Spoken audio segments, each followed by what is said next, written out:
बारी आई कहल कि हम आवत है यहाँ भाग गए एगो लेडीज में ढोलक बजावे। एक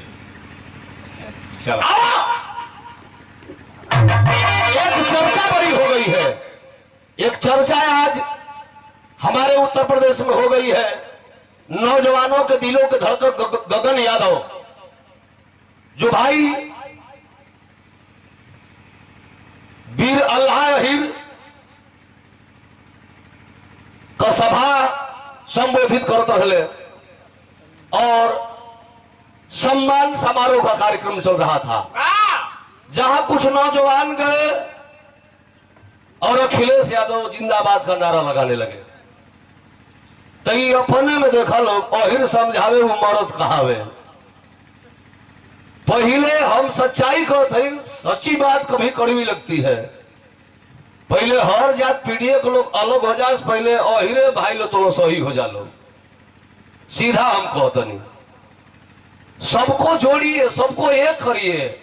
ई मत बाई फुला कि हम यादव जी हैं। कहो बाबा, सब जे बड़ ब्राह्मण भूमिहार छत्री जे बा उहू में जे गरीब बा वो हमनी के पीढ़ी में बा, सबको एक करिए। और देखिए अल्लाह एक वीर कैसे वीर है, सौरू लोरी कैसन वीर हुन। तो सौरू लोरी के बाद दे देती बाबा पर अल्लाह उदल के हम ले लेते हैं।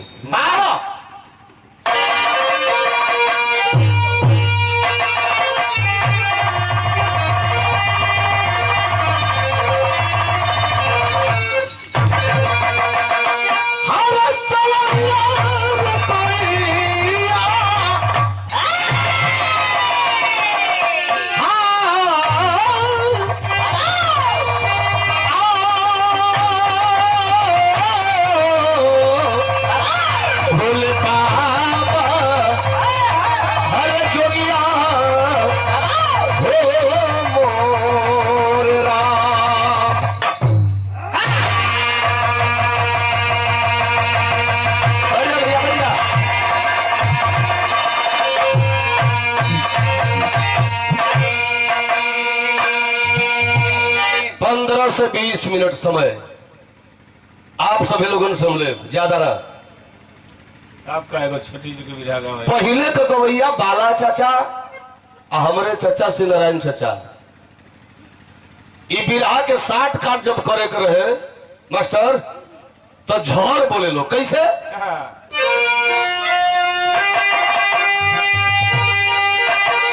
अरे खेलन चला शिकार है ज्वाला, अरे पहुंचा वही मोहबा में मतवाला, तो झूला देख सुशोभित हो गया है रात।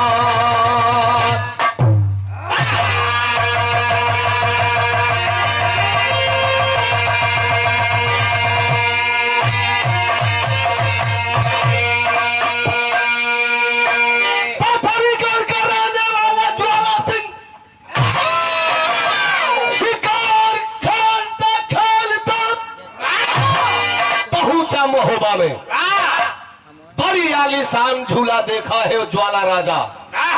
झूला देखले बा, अरे यार ये झूला इतना सुंदर है तो झूला पर झूलने वाला चाहे कोई मर्द होगा चाहे कोई औरत होगी, कितना खूबसूरत होगी। बैठ के इंतजार करने लगा हुआ ज्वाला। सामने झुलुहा लटकल बा पेड़ में। ज्वाला वह राजा घोड़ा से उतरा है और इंतजार कर रहा है कि के झूले आवत हो। इतना लोग भैया बैठ के बिरहा सुना तर लोग झूलुहा पे झूले के चलल। महोबा कबीर, महोबा कबीर अल्लाह को मेहरारू सोनवा रानी चलली हो और सोनवा रानी कान में बाली, होठ पहोठ लाली, कमर में करधनी पहिरले चमकाव सोनवा रानी चलल। वह ज्वाला राजा देखा है कलश की, वाह बड़ी खूबसूरत, काश ये मेरी रानी हो जाती तो मेरी जिंदगी धन्य हो जाती। लेकिन कैसे कहीं कि तू हमसे प्यार कर लो, मरखा हरवा कला गतिया डरने ज्वाला राजा कुछ कहत नहीं खे। कलश की रुका रुका रुका मेन कर उपाय हे बा। बगलिए में देखलस की दुर्गा माई का मंदिर, जाई के पूजा करे लगल। पूजा करियो सो ए भैया सोटवा वाला भैया जा थो घरे ना निकल थो आओ प्रवचनिया कह दे बैठा न चला उसे छोड़ो उसे आओ तो अगर वो हंसी मजाक चाहिए तो वो होखे लगी, लेकिन तन की बिरहा 60 काट में कल समय झटके में दे लोग बैठल हुआ। ज्वाला सिंह देखा कि बड़ी सुंदर है माई दुर्गा का पूजा के लिए। माई भगवती दुर्गा प्रकट भैलिए कहली कि बेटा मांग मांग मांग का चाहे। ज्वाला राजा कलश की माई जिंदगी में जवन चहली तो दे देलू, बस एक चीज ना है। कहली का? ज्वाला कलश की माई मांगब तो दे देबू। कहली करे पगला मांग खुश होई का चाही। ज्वाला कलश की माई जो ने झूलवा पर झूल तड़ी, हमार दिल इनकर अपया गइल बा। ए माई हमर बियाह करा दे तू। दुर्गा माई कहली कि पागल भइल हुए के कुंवार जन तड़े एक लड़का का माई ही हो। ये कुंवार नहीं खेरे बेटा करे वो लड़का बा जो लड़का का नाम इंदल हो। ज्वाला कलश की माई भले इंदल हुई चाहे पिंडल हुई वैसे मतलब नहीं खे। हमार बियाह करा दा दुर्गा माई कलिक ते करी मौरत का नाम सुनबे ना तो गड़िए फाट जाई। ई तो तू बाबा ने कहे लगल है कि पंडित जी कह दल कि जा केरा पेड़ हो वो बेरा से रही वाला चीज हो।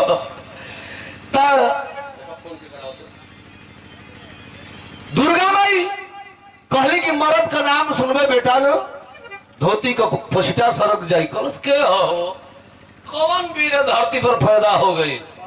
दुर्गा माई कहली कि महोबा कबीर ये अल्लाह का बेटवा हो, एक नाम है इंदल, वही कई मेहरारू सुनो मैंने जो लइकवा एगो इंदल ये अल्लाह का ये मेहरारू हो और लइकवा का नाम इंदल है, ये अल्लाह का मेहरारू सोनवा रानी है। जौन से तू बियाह करे कहत जौन एक लइका के माई हम कहत हई के हरतिया करे मतलब भाई तंदे बहनिया तन देखी तो कि प्रेमिका की प्यारा है।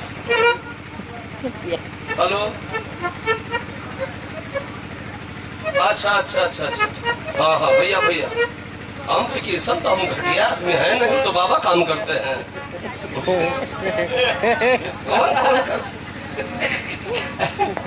बुढ़ौती में ये सब जगह जानते कहते ना बाबा बुढ़ौती में प्यार मोह ना है। आई देखी जा मुन्नू यादव का पुत्र राम जी यादव की ओर से 101 रुपये पुरस्कार। राम जी का आज पुत्र रत्न प्राप्त हुआ है। तब तो बड़ा सुघर काम भइल बा, सोहरियो हो जाइए ही में बाबा सोहर हो जाई कुछ ले लें जब हम आगू के आय हाय रे बोहिनी। भैया आई देखो दुर्गा माई समझावा दर की मान जो ये अल्लाह का रानी सोनवा रानी हो एकरे चक्कर में मत पड़। ज्वालवा कलश की अल्लाह की ऐसी की तैसी बस तू हमके वरदान देना। तू कहलू ना कि रानी बन जाई तो हमके तू वरदान में दो, हम अल्लाह के देख ले उनका जवानी नाप दे निके तो कर भू चढ़ल कारे। कलश की माई तो हमके अल्लाह से तनिको कोनो डर नहीं खे। तो कहली कि डर नहीं खे तो तोर बियाह सोनवा रानी से हम करा दे। लेकिन ये बेटा ई बताओ कि हमके पूजा में का चढ़ेबे। ज्वालवा कलश की माई जो हीरे सोनवा रानी हमार रानी बनी न तो कहलू न कि अल्लाह के एगो बेटा है करे लइका सोनवा रानी का एक लइकवा का गर्दनिया काट के तोहरे चौरा पर चढ़ा दे। दुर्गा माई कली बार बीरबार बिहवा सल एक बताओ जवानी चढ़ल में लइका के बलि चढ़ावे कहता। कहली कि जब इतना हिम्मत है तो का देखले हुए उठा ला सोनवा रानी के उठा के लेके भाग। कहली का दुर्गा माई एक लाइन तर्ज लग गई।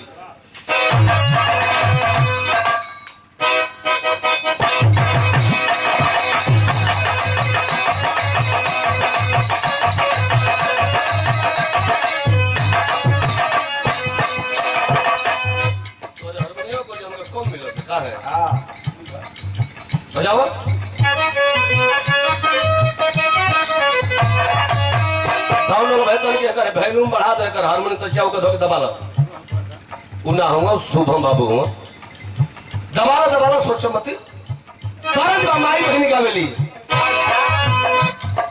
हे सवरो हे सवरो हे सवरो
सुरेश यादव मास्टर साहब जगदीशपुर से 100 रुपया पुरस्कार मास्टर साहब के चरणों में सादर प्रणाम सब भैया लोगन के प्रणाम बा बिरहा से ध्यान न हटावल जी बाबू दुर्गा माई गली की ज्वाला कहा देखले हुए बेटा झुलुहा झूलत है उठा लेके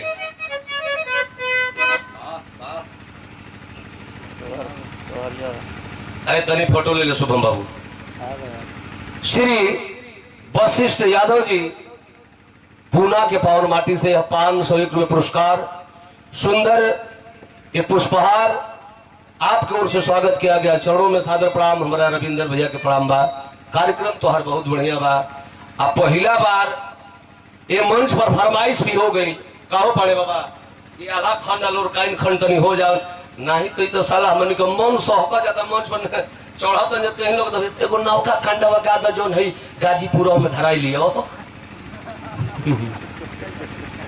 तो बैठल ही कहा जाला कि वीरों की धरती जवानों का देश और गाजीपुर बलिया है उत्तर प्रदेश यह जनार्दन पहलवान की धरती है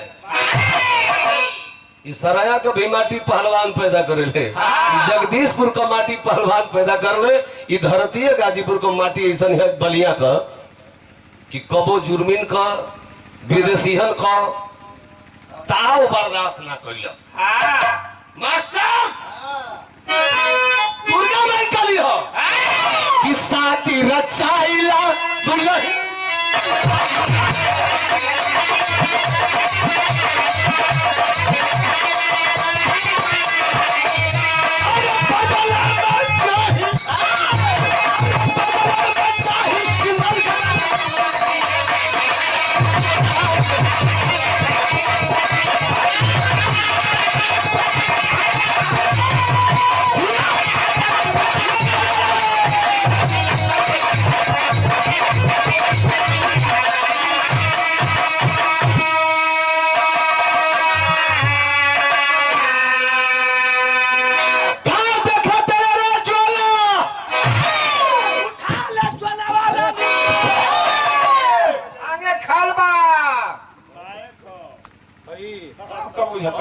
सोने वाला नहीं उठा ले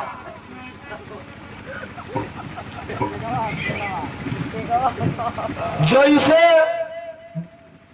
दुर्गा मैया साबसी दहली हो चेट देने ज्वाला कूदल आज झुलुहा पर झूलो तड़ी सोनवा रानी ऐसे तेरे फिल्मिया में लेके भागा थोड़ा सा हीरोइनियन के देखा तो नहीं रहुआ पवन सिंह खेसरिया के बुझाते कि इतना ही बाहुबली हो गए हो कुल कि ये गोला के मारो तो सारे सोई को गिरे तो नहीं सोझा तनी लिया तनी देखी तो को आदमी गिरावत लोग मैं कंप्यूटर को खेला हो ज्वाला राजा उठा लिया सोनवा रानी को खींच करके शुभम बाबू लाद लिया घोड़े पर भगल तो रुकल कहा अपने नगरी पथरीगढ़ में लेके चल गई आ घर में जब ले जाके ढुकावा था उनके घर में ढुकावा था अहो ना हो बाबा बताओ तो संधि विच्छेदी कके पहुँचली कि ना चहुपल कि ना उहे बतिया झुकावता मैंने घर में ले जाके हिलावता। घर अभी सोनवा नहीं अभी कुछ होले बनी सोनवा नहीं के छोड़ो ना ले जाके घर में जबरदस्ती घींच के ले जाता हो।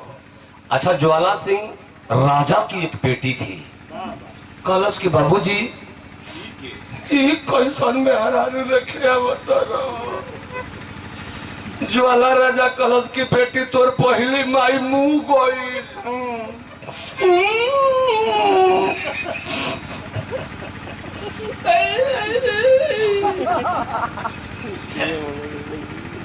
तोर नौ की माई है रे बेटी बढ़िया से देख रे करिए नती मौका पाई तो भाग जाई। सुगा पंखनी वह लड़की सुनवा रानी के माई जान के हो भी रहा सुनने वाला भैया लोग बड़ा सेवा करो दिया हमार नौकी माई है हमार नौकी माई है कोनो कमी ना होके। मास्टर साहेब एक दिन बीतल दो दिन बीतल तीसरा दिन सोनवा रानी आंख में आंसू लेकर के ज्वाला से कहती है कि राजा तू हिंदू धर्म का राजा है मैं हिंदू धर्म की रानी हूँ। पढ़ा होगा तूने रामायण को किया था हरण रावण मां सीता का तो मां सीता ने उस रावण से वरदान में 6 महीने का व्रत मांगी थी। है राजा मां सीता को रावण छोड़ दिया था। मेरी बात सुनो राजा आंख में आंसू लेकर के सोनवा रानी उस ज्वाला से बात कर रही है। स्वर्गीय रामदेव चचा का धुन लग गई हो। देखी जा एगो हम बिरहा गौल बनी रामदेव यादव की जीवनी गणेश अखाड़ा में बहुत गवैया हूँ लेकिन बाबा जैसे बतौले कि राम को कोशिश करे कोनो कांड छोड़े ना चूंकि रामदेव जी की कहानी कुछ अलग है मैंने गाया। अब मैं क्या सुनवैया वही अखाड़ा के एगो चेला रहा फोन करके शुभम कहता कि तू देखले रहा कि रामदेव दारू बेचत रहा हम कहले कि हमारे से खोलवई बो कि के का कैले रहल। अरे कवि के लेखनी वो बिरहा भी जो लिखे हैं रामनिवास कवि उन्हीं के अखाड़े के कवि लिखे हैं। जिंदगी में देखिए अब हम काल बहुत बड़का स्टार हो जाए तो सब जानता छोटू जानता चूंकि मैं 4 बरस सुपरवाइजरी की नौकरी भी किया हूँ तो ये का छुपा का शुभम आज शुभम बहुत सुंदर गाता भी है लड़का बड़ा बढ़िया का चैनल भी चला काल कहस कि हम यूट्यूबर ना रही जो थे हम थे उसको याद करिए। रामदेव गुरुजी का बिरहा गाया हूँ आप सुनवैया लोग कहेलन कि हाँ भाई गौले हो तो स्वर्गीय रामदेव चचा ये धूल के गाँव जेकर जवनीय बाढ़ का पानी रहल।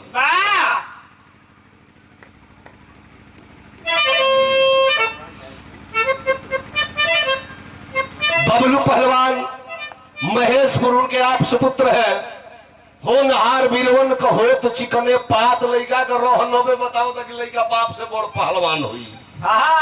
100 रुपया पुरस्कार बजरंग बली का कृपा बनल रहे बहुत प्रणाम। देखी जा रामदेव गुरु बिना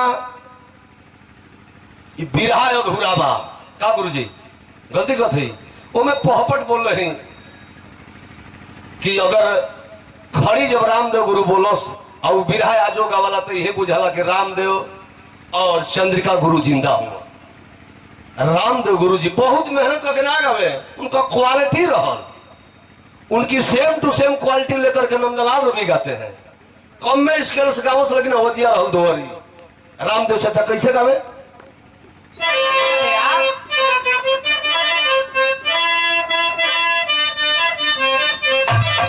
अरे गजब हर गजब हर कह गुजारिया गजब हर हो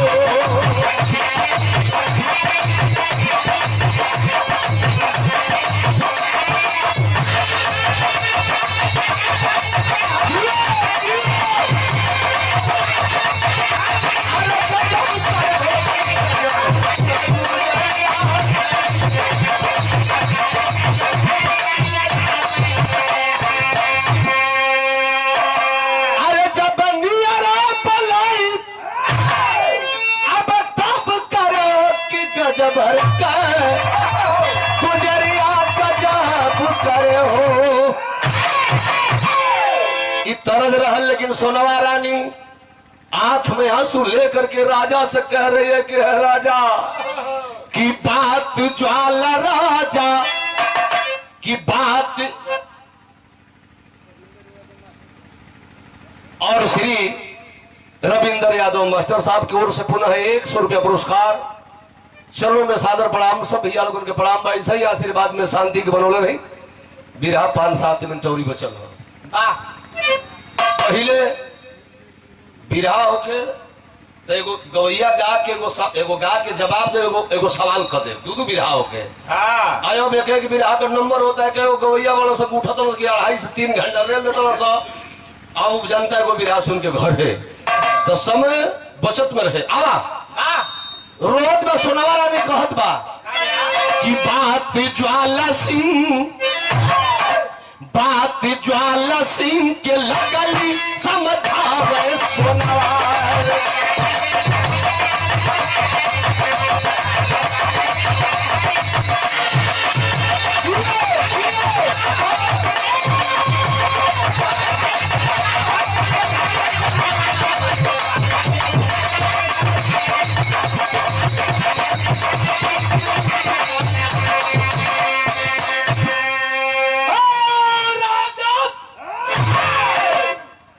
सीता से रावणी अरे नहीं कैलस बरियाई कहलस या देश पाक करहु सवाई।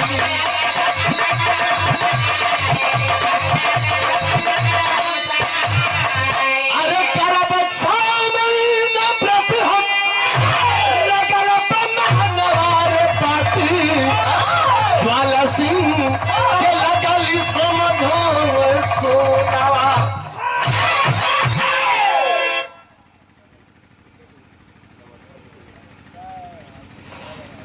और हमारे भैया श्री प्रदुम्न यादव जी 100 रुपया पुरस्कार। ए चाचा चाचा हो अरे जीवो की पंचदेव कह दिल कि बाबा काटेलन तो बुझाला कि छाटल घरे जानो गान घरे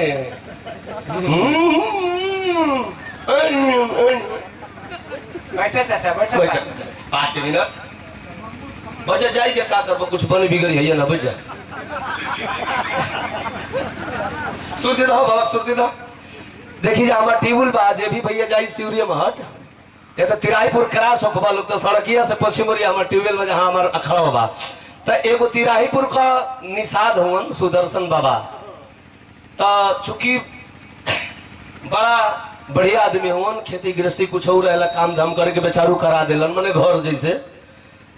तो बाबा पंचदेव कल बिरावा का क्यों न तो गवी टिबल हो कहीं भाई बहनिया तन पानी नहीं चलवा दे तो कहतन के राम कर सुनबे कहीं का हो चाचा तो जैसे चाचा बन दातावा कुल टूट गइल बा ऐसे ही उन्हों के दातावा टूट गइल बा कहलन ई में माना लेनी हम मिया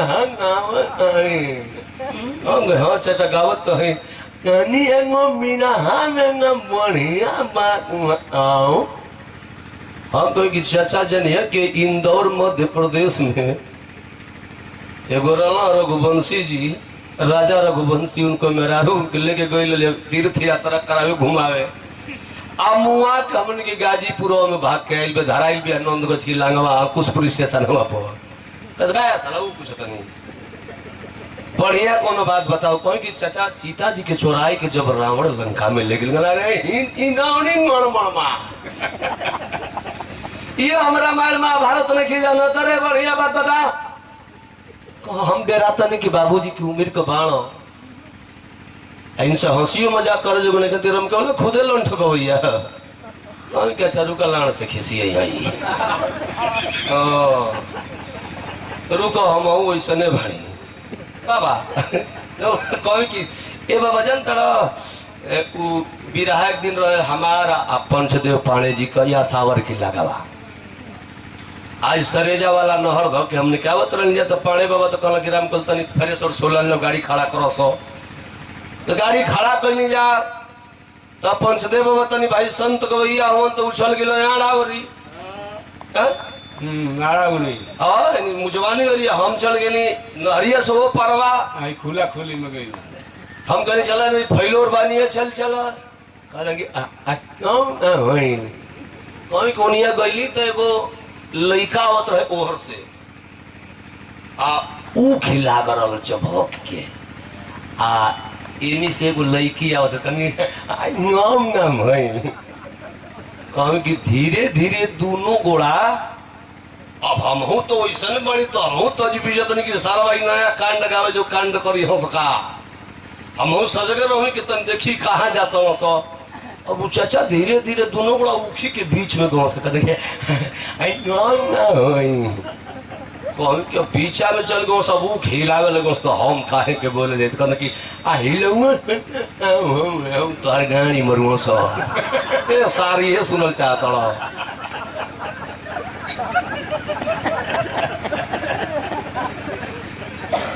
ये नाव का बिरा सुनबो निक लगता बजाओ रे बजाओ मास्टर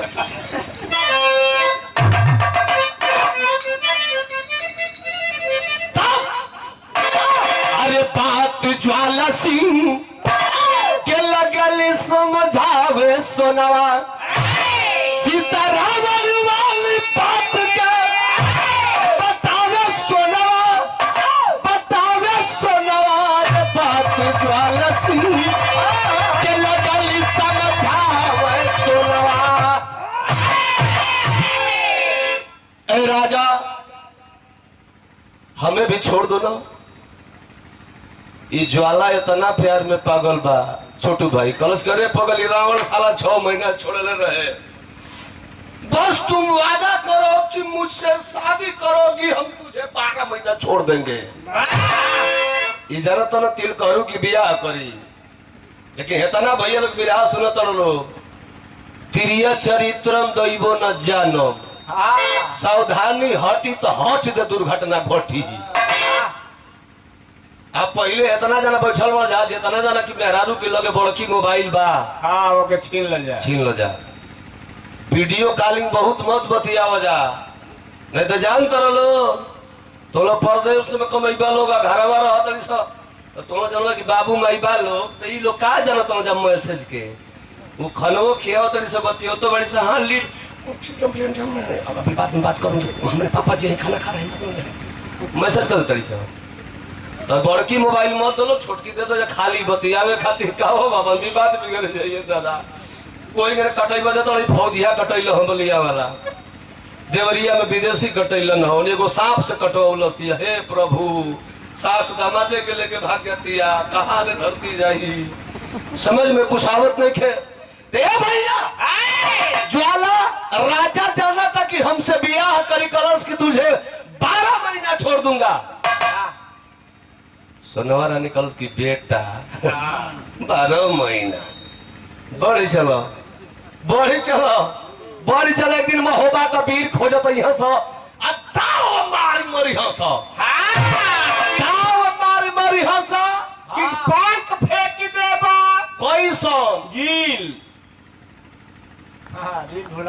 अभी हवा का बात तनी हुए छोड़ दो चली जा महोबा में चली जा महोबा में अल्लाह उदल का हालत कैसन हो भैया हो जकर परिवार जकर औरत कोनो लेके भागी जाओ ये तरह ना बैठल बढ़ जा केहू के मेहरारू गाय भजाओ के बिरहा निक लगी हो ना तो आल्हा के कैसे निक लागत हुई आल्हा उदल दोनों भैया परेशान हो बिरहा में टेरी के भाव लग गई हर चक्कर में आल्हा उदल पड़ गए अरे चक्कर में आल्हा उदल पड़ गए सोनवा गायब लखला लाल हुआ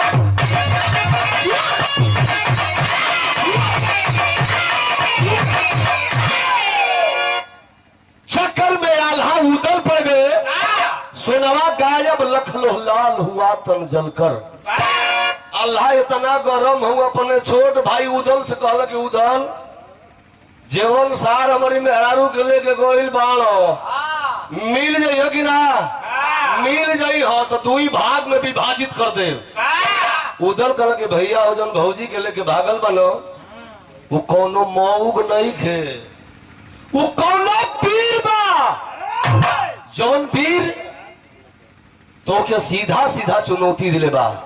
ए भैया एगो काम करो, तू पहलवान बता देते यार, हमसे पूछो ना, बिरहा में नया गा रहा हूं तो आपको कैसे मालूम हो जाएगा? हम बता देते हूँ, तू चिंता मत करो। ई डेरात हो कि कौन बिरहा गावे लगा, ये तो हम जानते नहीं। अल्लाह से उधर कहता कि भैया डेरा मत, सोचो मत, तू सड़क सड़क खोजा घोड़ा पर चढ़ के, हमारा के छूटा छोड़ दो, हमार नाम हो उदल। हम घर घर में घूसो, और सबकी घर में घुस के मेहरारू में चेक करो कि हमार भौजी कहाँ बाड़ी। कहलो तो घर में घुसबे तो निहुरा के घर में केहू की कैसे घुसबे? कहलो कि घर में घुसे वाला ड्रेस कहलो कौन ड्रेस? कहलो कि घबरा मत, भौजी के बक्सा लिया वो ताला तोड़ो। सुनो, भौजी के बक्सा आई, ताला तोड़ाई, वही में से साया साड़ी ब्लाउज हो भैया लोग निकालल गई। उदल जी अपना भौजी की ब्लाउज में अपन मेहरारू बने खातिर। तो पहलवान आदमी, अब जनार्दन पहलवान के ब्लाउज पहिरबो जा तो वो रसिए न चाहिए। ब्लाउज में बाढ़ केहूनी पड़ा से गई, आधा कहल का हो पहिर रहा, घबरा मत भैया, और पुरन की घबरा मत, और कैसिया तो ले वजन मुँह चल की बिया लिया के आ तनी है दोनों बहिया फाड़ो, दोनों बाएं ब्लाउज को फराइल में हाथ डालना हो। आ भाई बटाम तो बने नहीं खेत न, ब्लाउज मेहरारू को मर्द में, पहलवान चाचा ने मर्द में ब्लाउज कैसे हुई? बाही तो होते नहीं खे, ब्लाउज का बटम बने नहीं खे हो।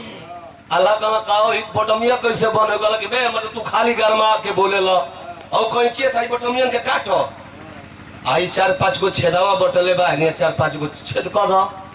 अरे जाली जाली जाली जालीदार कुर्ती बनावे के हेउ में छेद दहनिया छेद बटले बा, आ पुरन की गमछिया कमठिया फाड़ के आ हेजा से हेजा, हेजा से हेजा, जाली जाली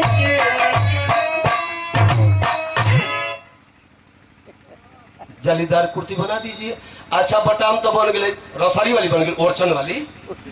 आया कल करे ही तो 2 अक्टूबर कहाँ बा? कल के अब गमछिया के बीच में से फाड़ो, हाँ गोलाई बना बना के एगो हेम में डाला, एगो हेम में, हाँ अब एक टाइट फिटिंग हो गई, जैसे बाबू साहब टांगा तो चीनी मिली वाला रसाना वाला ना देखल हो जा। अरे जन दोसा लगा बना केतकी सिंह पर ई करतन हेते हेते दोष लगाओ तो नेता इन्फो कि वो करा रही है, मेरा वायरल करा रही है। अरे टोवो तड़ा तू ई कंप्यूटर से थोड़े तो अहनिया को देखल जाओ, दिल्ली से बम्बई वाला रोडवा पर सेक्स कांड, मास्टराइन के प्रमोशन दिवाओ तो लहू। ए भैया आखिर ड्रेस पहिरलन है, अब मेहरारू को भेष बनाई के दाढ़ी में छिलौलन है, आ दौरी ले रहा, दौरी में 2-3 दर्जन चूड़ी ले रहा, वो चूड़ी बड़की साइज का, जिनकर में डाल दे तो चल जाइए जा पहिरावे के थोड़े रहलू, चूड़िए के बहाने खोजे के रहल। उधर जी चल रहा भौजी के खोजत, कैसे चलन? एक तरह के हमारे चचा गाँव में सिनारायण चचा,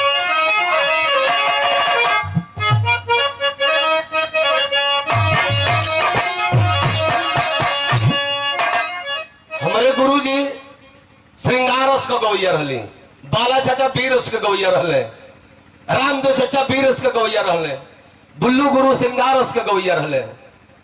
तो हमारे सिनारायण चाचा गावे हरे पिया परदेस, वैसे ही बुल्लू चाचा गावे पिया परदेस कैले कंगला तू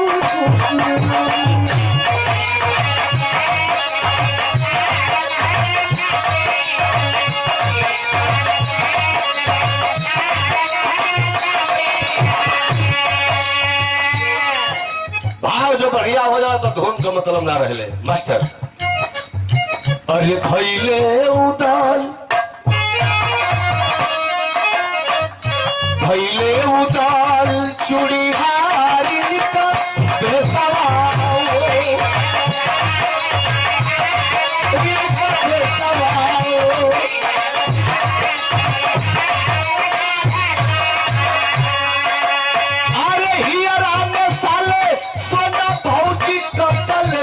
सोना भौजी का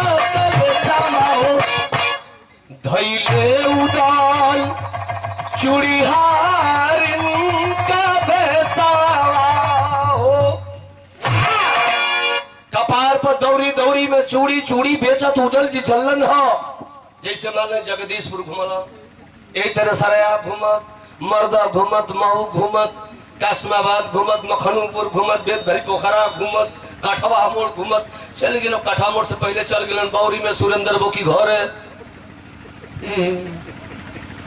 सुरेंद्र जाए के सुरेंद्र बो के चूड़ी पहरावत अंदर चल गए। नाराज मत हो सुरेंद्र भैया, तोर मलकाइन हमके बहुत माने ली। उदल जी चूड़ी के बहाने घूमत आने, लेकिन भौजी के पता नहीं खे लगत। बड़ा दिन बीत गई, परेशान हो तुम आखिर कहाँ पहुंच गए पथरीगढ़।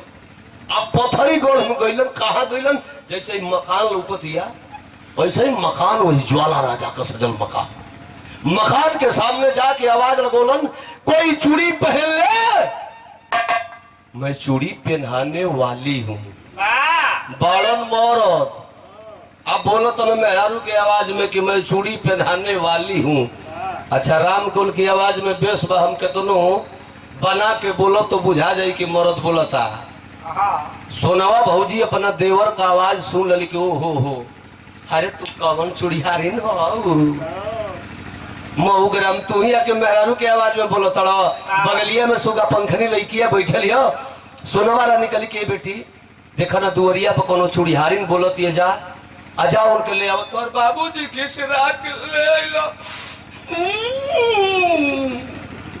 हमर मैं चूड़ी फूटल वही में को लड़की बाहर आई। उदल पहलवान आदमी लमहर सतफूटा मरद।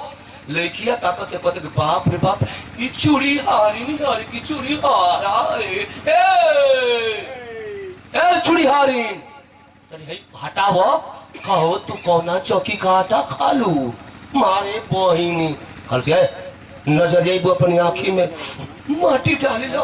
उधर से कल से माटी ना डालो चला घरवा में हमारी माई के चूड़ी पहरावे के बाद बिरहा सुने वाला भैया लो मेन पॉइंट।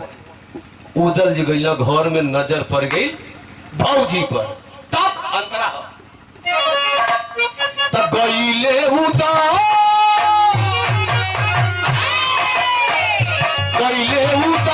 जहाँ सोना रानी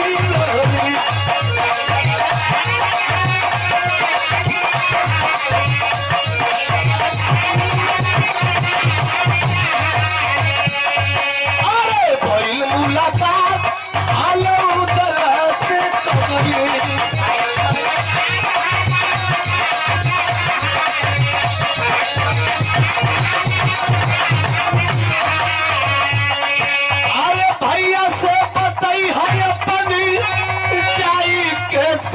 सवा बाबू चाय के सन सवाओ धैले उदल चूड़ियारी कभे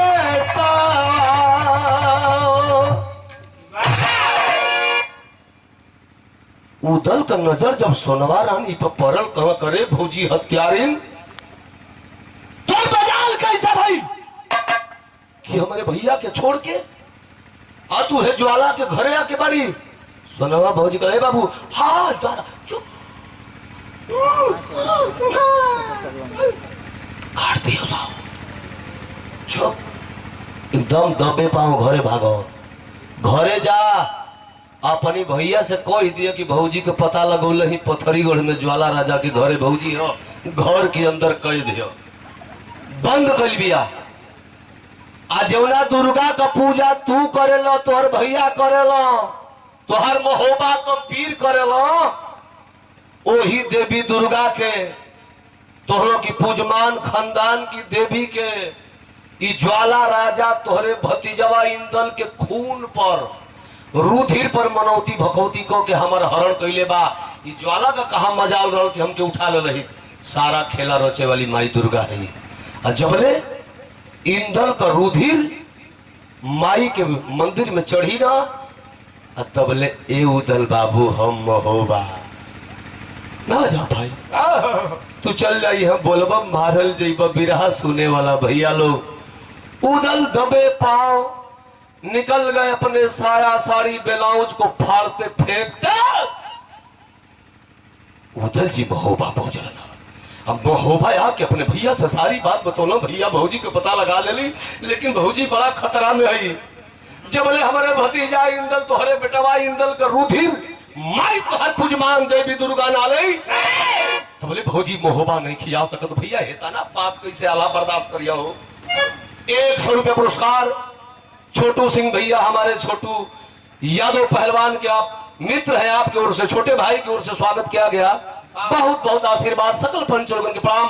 अल्लाह जैसे सुनलन है अपने बेटवा इंदल के कलाई के धैलन है आ कलाई के ध के अल्ले के माई दुर्गा के मंदिर की ओर चल रहा था। बिरहा का आखिरी धुन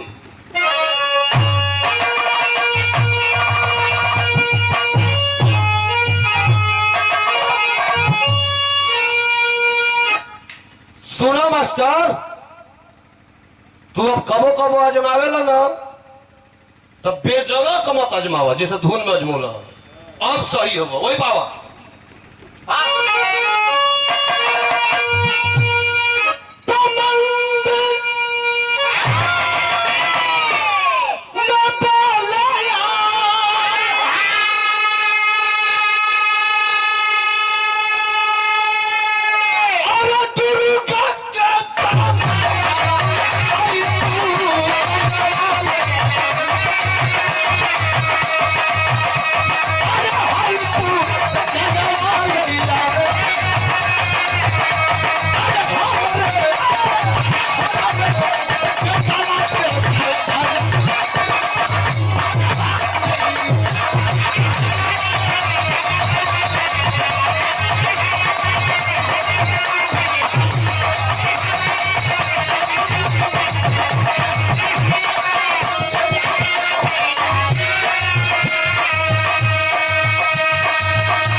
तोहरे दिहल हमार चिराग रहल हो, तोहरे दिहल हमारा औलाद रहल, तो क्या हमारे बेटवे का खून चाहत रहल भाई। हमसे मांग ले लगा तू। आखिर हमारे सोनवा रानी का हरण करा के हो भगवती, हमारे महोबा का मान सम्मान बिगाड़ के हो भगवती। तो के का मिलल रे माई, तो के का मिलल। अल्लाह तलवार उठौलन है अपने बेटा इंदल के कहना कि बेटा जो बाप तुझे पाल पोस कर इतना बड़ा किया, आज महोबा के मान और सम्मान के लिए तेरा बाप इस माँ दुर्गा के मंदिर में तेरा बलि चढ़ाएगा। कलश की बाबूजी मंजूर है, शान पर मर जाओ। 100 साल जीने से अच्छा है कम दिन जियो लेकिन शान पर जियो। इंदल अपने माँ के मान सम्मान में अपने गर्दन को झुका दिया। अल्लाह तलवार उठोला ना बिरहा सुने वाला भैया लोग। अरे औलाद सब कर बाहो, लेकिन एक बाप अपने महोबा के मान सम्मान के लिए वो बाप तलवार लेकर के अपने बेटा के गर्दन की ओर चला है।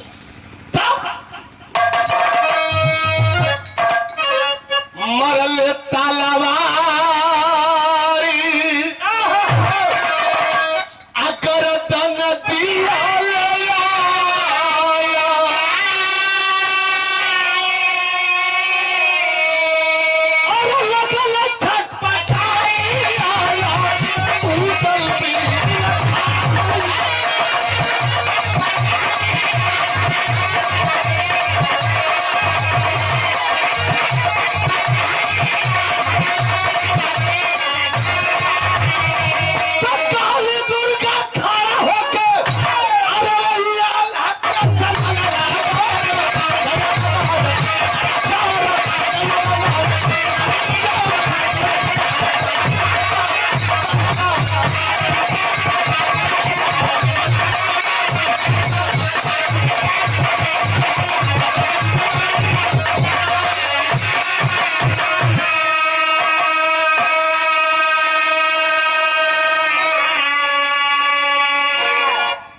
श्री अरविंद यादव पहलवान जी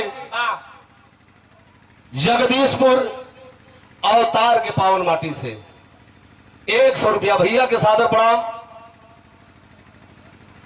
और पूजनीय मास्टर साहब श्री रविंद्र यादव जी गुरु जी की ओर से 100 रुपया पुरस्कार। चलो में सादर प्रणाम। तलवार उठाई के अल्लाह अपने बेटवा के गर्दन की ओर तल्लन है आ तान के कहना कि बोला बोला बोला बोला दुर्गा मैया की जय। अब दुर्गा मैया का जय बोल के हो बाबू तलवार उठा के अल्लाह और अपने बेटवा के गर्दन के ऊपर चला दो।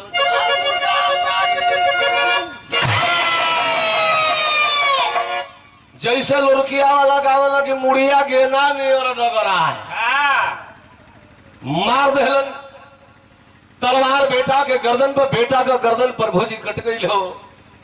आप लोग देख लो हम आवता वो दिन सवनवा भदोइया बड़ा लोग शौक से काली माई के बलि चढ़ावेला देवी के चढ़ावेला पूजमान हमारे देवी सावन में पूजा ले ली। अच्छा वो खसी को बलि जब दिया जाला कहीं कहीं का घी ऊपर माने ली कहीं कहीं खपरों पर मान ली काली मैया कहीं कहीं का खसी भेड़ा ले ली। वो कान के उन देवी तो बड़ी की सुअरों ले ली न हो सुअरा दाता रहा समय जय हो समय माता किसे यह मुथी। ए भैया आखिरकार गर्दन बेटा का कटल बा ओकर बदन मंदिर में छटपटा था। अल्लाह अल्लाह कोशिश कर दो अपने आप को रोके के लेकिन भैया हो बेटा तो बेटा होता है। एक ही चिराग था अल्लाह का वह बेटा इंदल जिसकी गर्दन कट गई है। खड़ा होके अल्लाह उदल दोनों भाई सोचता ना कि वाह जैसे बाबा ना बतौलन पंडित जी कि संकट के घड़ी में आदमी धर्म कोई भी छोड़ देला कहले करे यार का पूजा करी। अभी हम बताओ अल्लाह के छोड़िए न देवे चाहिए कि अब का इनका पूजा करी जब हमारे बेटा के मुंह अवतरी तो लेकिन बार है अल्लाह अड़े हैं अपने भक्ति पर अड़े हैं। बेटा के शरीर से खून की धार बह रही है। खड़ा होके अल्लाह उदल दोनों भाई आंख से आंसू तो गिरत है लेकिन कुछ कहत ना हुआ। माई भगवती दुर्गा खड़ा हो गई सामने। बेटा अल्लाह मत रो आंस को पोंछ ले तू मेरा भगत है मैं जीवन भर तेरा साथ दूंगी। तू जब तक रहे या न रहे तेरे साथ मेरा नाम जुड़ा रहेगा। बेटा मत रो तू भक्ति में सफल हो गया। जो वरदान हमसे ज्वाला मांगा था तेरे बेटे का रुधिर वो नहीं चढ़ा पाया तूने चढ़ा दिया। बेटा मेरा ही नाम पलटवार देवी है। कहीं कहीं लोग हमें कहते हैं कि पलटवार देवी दुर्गा जी। इतना जाना हुआ जब देवी दुर्गा जी के मनोती भगवती मनिहल हो तो गच देने चढ़ा दिया उलाट के मर को खरेली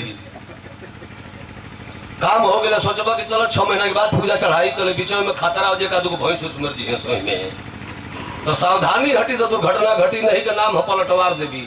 पहले इनके कुछ मनी हलो अब मान दिया तो जैसे काम भइल वो 10 रुपया बतौतने के लचीदाना लिए के प्रसादी चढ़ा दिया। देखिए माई जान बकस दो देखा यहाँ ज्वाला का जिंदगी खतरा में फंसे जाते हो। अल्लाह का बेटा का गर्दन कटल माई प्रगट भइली कहली कि बेटा अल्लाह वरदान मांग ले तो भला अब अल्लाह का मांगे यही मांगे कि हमारे लड़का जी जाओ। अल्लाह मांग रहलन माई दुर्गा इंदल के जीवित कैली हो आ कहली कि अल्लाह तोर बेटा मिल गया अब तोहनी का तू तोर बेटा आ तोर भाई जा सके अब हम आश्रित होकर कहल कि माई एगो औरी चीज का रे अब का माई हम सोनवा रानी कहली कि सोनवा रानी तोर नारे रोजो लिया अरे केहू का सामान केहू ले लेला प्यार से दे देला तो ठीक बा ना देला तो पीठा का पीठी हमारा कमारी करे के पड़ेला।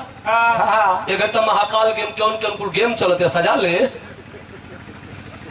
चल लो सजा के रंग रूटन के बुलेटन के लेके बुलेटन ठप ठप ठप ठप करते चले अब कि ना भाई हम गेम वाला ना हम अकेले वाला है हमारे साथ तो हमारे सोनवा रानी मिल जाओ माई। कहली करे पगला सोनवा रानी तोरे रानी है तोरे रानी रही हाँ तोरा लड़ाई तो लड़े के पड़ी। अल्लाह कहला कि माई तोहर साथ मिल जाई न तो पथरीगढ़ खाली ना दुनिया से लड़े के ताकत रखत है। कली करे पागला, अब तोरा से अधिका हमके पूजा के चढ़ाओ तक जौन बाप अपने बेटा का गर्दन काट के चढ़ा दे, अब हम तो तोर साथ ना दे तो के कर देब रे। चल आल्हा उदल इंदल तीनों बीर पथरीगढ़ के ओर चलन हो। माई दुर्गा का आशीर्वाद छाया के रूप में चला था। आल्हा लग गया।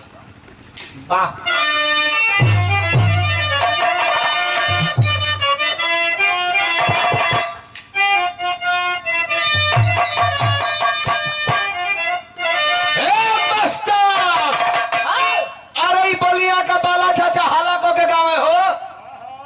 अरे जैसे हो अंबर स्टाइल है। अरे जैसे हो अंबर में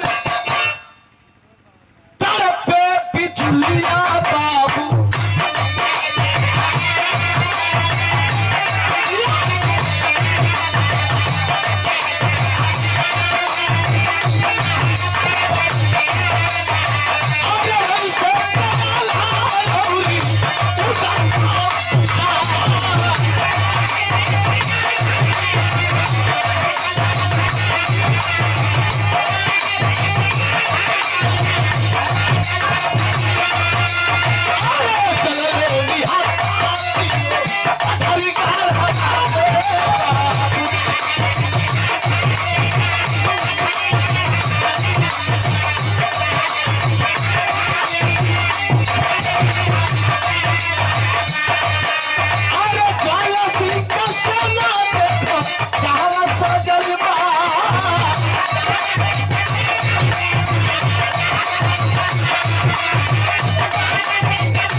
पहुंचलन है सरहद पर। जैसे जिला का सरहद होला, प्रांत का सरहद होला। जैसे गाजीपुर जिला का सरहद कहाँ बा, हमार गांव। एक कदम तिराहीपुर चट्टी पे आगे बढ़ो तो बोलिए हेला। वैसे ही सरहद पर अपन सेना सजौले बा। वह ज्वाला राजा तलवार भाला गणा साले सेना खड़ी है। चमचम चमचम तलवार चमकत बा। उदल तनी रहना डरपोक आदमी। कहला कि बेटा इंदल सरवाई तलवार भाला गणा साले ले बनसो। एगो तोरी माई खातिर जाइल दी सरवा काट दियो सरे।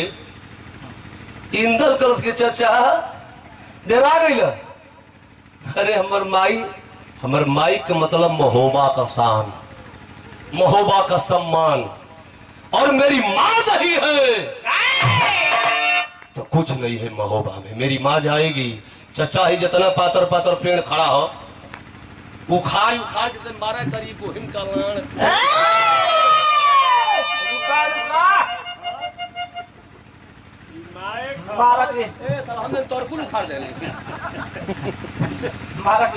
उखाड़ उखाड़ के पेड़ देवे लगल। कलश की अब तू आ बाबूजी पथरीगढ़ बल के। अरे पेड़ावा उखाड़ मोर, अरे पेड़ावा उखाड़ मार अल्लाह उठल पीड़ावा बाबा।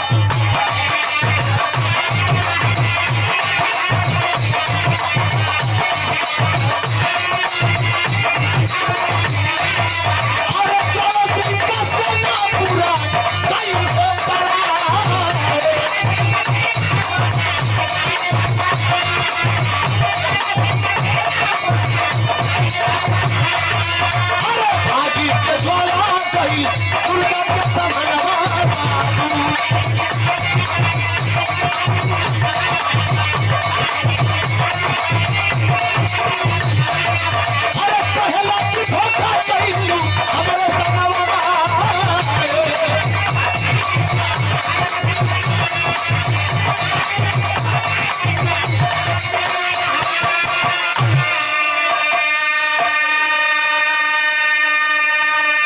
अच्छा विरोधी खेमा वाले कोनो तलवार ले ले, कोनो भाला ले ले, कोनो गणसा ले ले। अल्लाह उधर के हाथ में का हो, अमल के हु तलवार ले ले होके ऐसा ने के हु पाइप ले ले गो। आज दौरा को हित की कपारे पर मारी दे तो तलवार उनको फेंकाइए ना जाई वैसे ही उखाड़ उखाड़ के पेड़वा इंदल माई दुर्गा का आशीर्वाद रहल आया अल्लाह उदल उठा के लपेट लपेट के मारे देखिए उन्हें आदमी अबर बना मार रसीन के एक पेड़ो सोरिये सहित है देखते बड़ा कि जसबिया उखाड़ लेती है वही में उखाड़ दे अब मार दस तो फिर सार उठिए कोई सोरिये में चता जा माई दुर्गा का आशीर्वाद रहल 5 मिनट में पूरा फील्डिये खाली हो गई एगो कोनवा पे आल्हा एगो कोनवा पे उदल एगो कोनवा पे इंदल 3 बीर खड़ा हो गए कहीं कोनवा खाली है अब पा गई मौका ज्वाला कलश की मुंह हमारी रिलेशन कुल बिया के भाग ले बेटा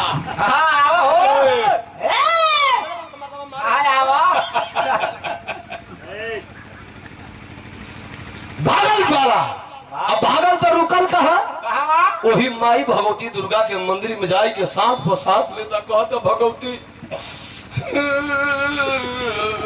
गली का रे माई दुर्गा खड़ा लिखा है माई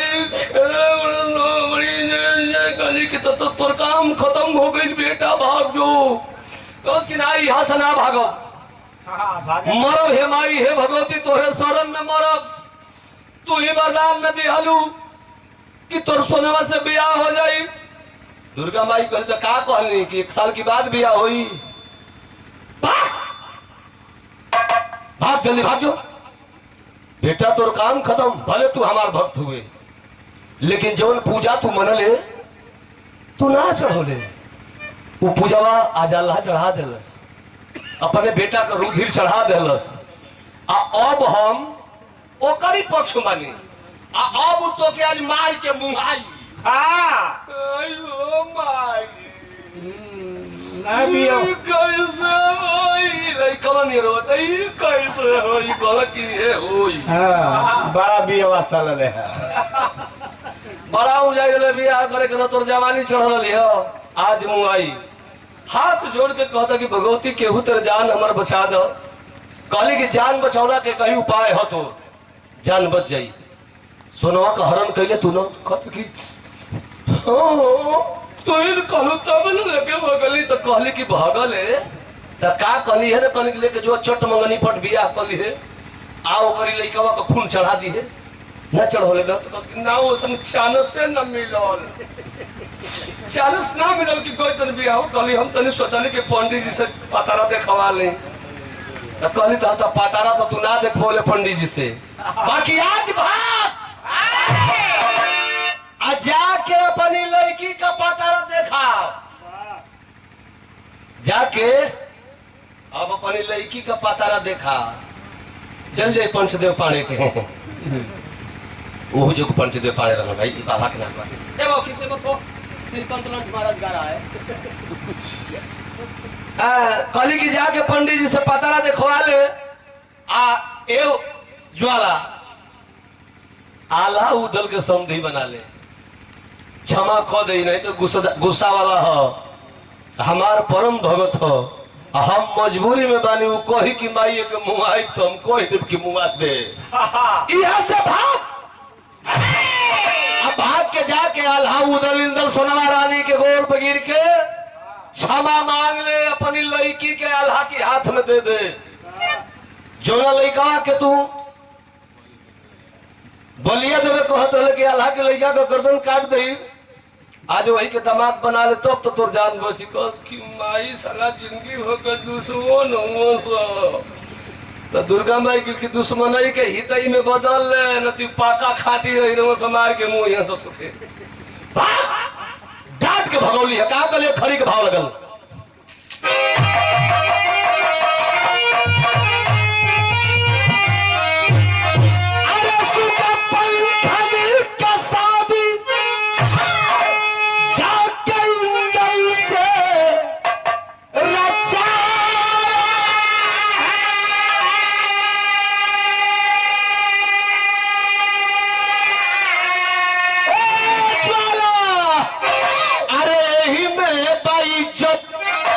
अरे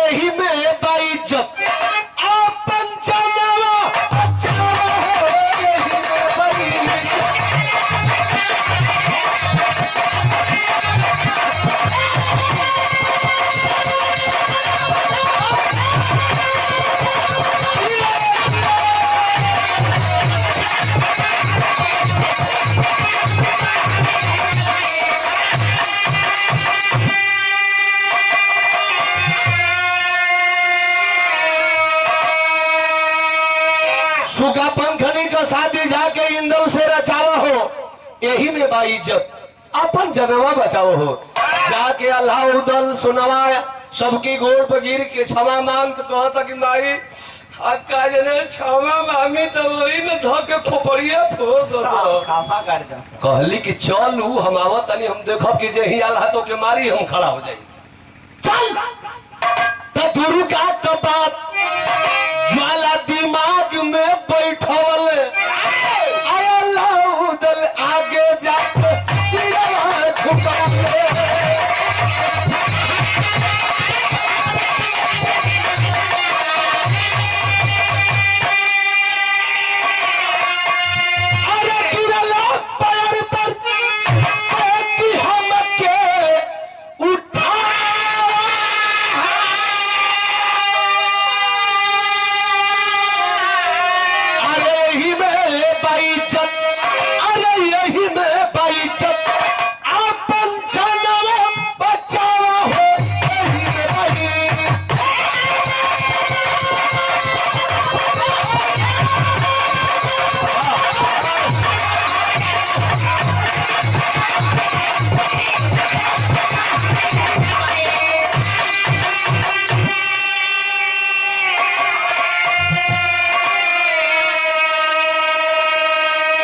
भागता हुआ ज्वाला उस लड़ाई के मैदान में पहुंचा, अल्लाह उदल इंदल के गोड़ पर गिरा। सोनवा रानी सामने आई, वह सुगा पंखनी बेटी आई, भरी सभा में क्षमा मांगा। कहा भैया क्षमा बड़न को चाहिए, छोटन को उत्पात मैंने गलत कर दिया है, गलत जो करके गलती मान ले इंसान है सच्चा। भैया मैंने भूल से आपकी औरत को अपनाना चाहा, यह मेरी गलती है। भैया भैया पगोरिया भैया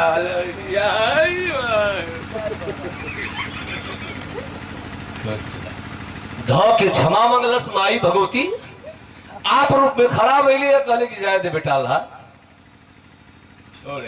छोड़ दे जाए दे। एक लड़किया बड़ा निमन है, तोर लड़को निमन हो। सुनो रानी कलश की जाए दे जी, बड़ा सेवा के लिए से माइये कही के सेवा करते लियो, आ जिंदगी भमइये हम के कही माई या सास एक के होली। ता चली बियाह कल, आखिर माई दुर्गा इंदल और सुगा पंखनी के शादी करौलन है, अल्लाह अपने पूरा परिवार के लेके महोबा गईलन। हमार विधा समाप्त हो गई। आखिरी लाइन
गर्मी करो।